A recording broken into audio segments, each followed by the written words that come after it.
Now what I want to do, I want to open all the documents on one single page. I will click here, open sidebar, and I'm going to click here on view, click to view docs.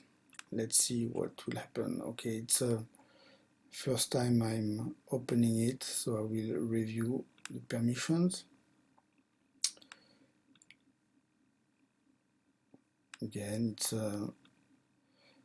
not a web app created by Google, so I'm going to the unsafe version.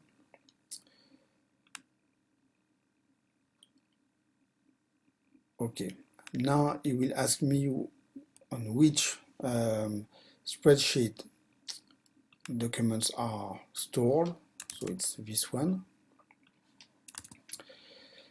It will ask me on which tab, so it's called Home. And here you can see that we have what we call iframes.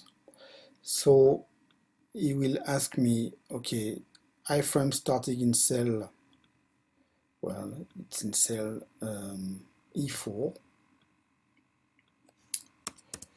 And if I want to get the name of the student, it's starting in cell A4. And now let's see what will happen. Might take a little bit of time. And right now it's downloading all the documents, and it's live documents. So it means I can interact with the students. We can work live, and I can also interact with them. If you have a lot of files, it will take probably a lot of time to upload all the documents. So I would recommend to use that tool for between 10 and 15 documents.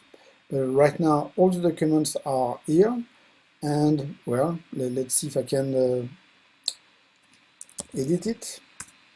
It works. I think it was there. I can edit all the documents. Okay, 6. And again, I can see what the students are doing. It's a live document, and I can also edit the document as well.